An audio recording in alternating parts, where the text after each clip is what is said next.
Hello friends, I am Payal, your own study abroad expert. In the previous videos, we had covered a lot of interesting tips regarding vocabulary. We had discussed number of ways with which you can enhance your vocabulary and get a better band in your writing and speaking sections of various exams like IELTS, PT and TOEFL.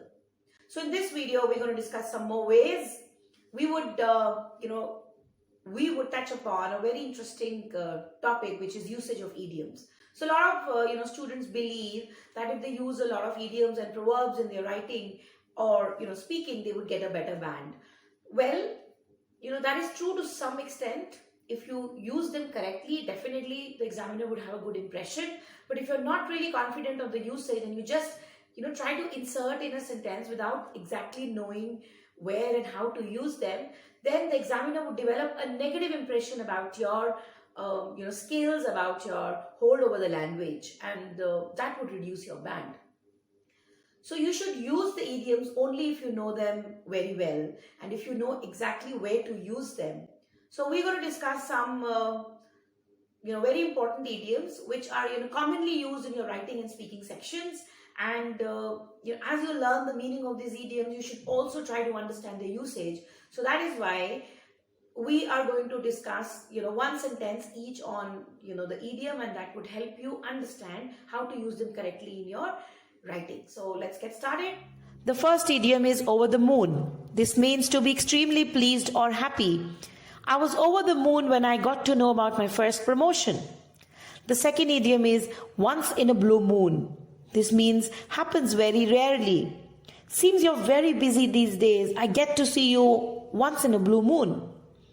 The third idiom is a piece of cake. This means very easy. Your profile is extremely good. So I believe getting a visa will be a piece of cake for you. The third idiom is put all your eggs in one basket. This means to put all your money or efforts into one thing. You should not put all your eggs in one basket. You should apply to different universities to have a backup plan ready with you. The next idiom is set in the ways. This means not wanting to change. My parents are quite traditional and are set in their own ways.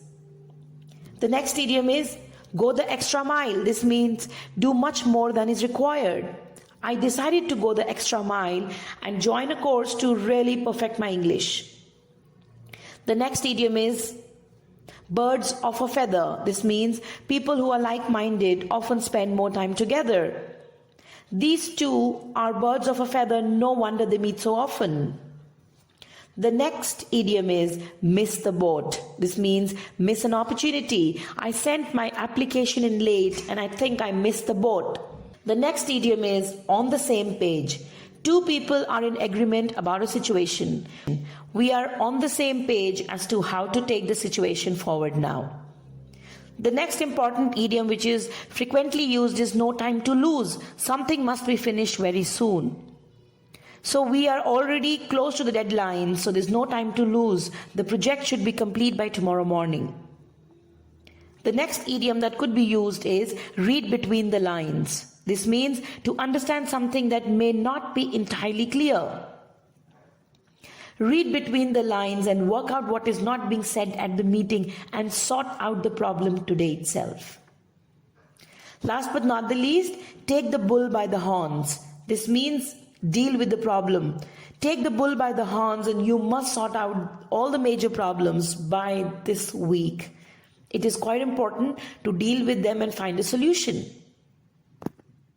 So I hope all these idioms were pretty useful, and you would use them appropriately in your sentences to get a better band. So remember, if you use them inappropriately in your writings or speakings, then examiner would develop a negative impression. You will be penalized for that. You will not be rewarded, and that would definitely create a negative impression. And as you know, your scores in writing and speaking, especially in IELTS, is all based on manual judgment. It's very important that examiner feels good about your writing and speaking and feels confident that you're good at the language and you deserve good marks.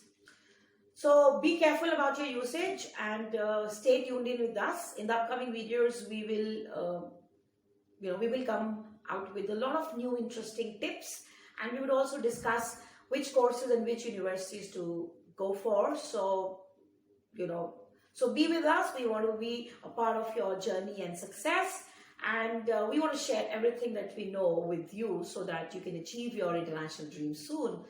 So if you have any comments, or if you want us to make some video on a particular topic, feel free to drop in a line in the comment section below. And so as I said before, subscribe to us, like, comment and share this video with all your friends. Thank you.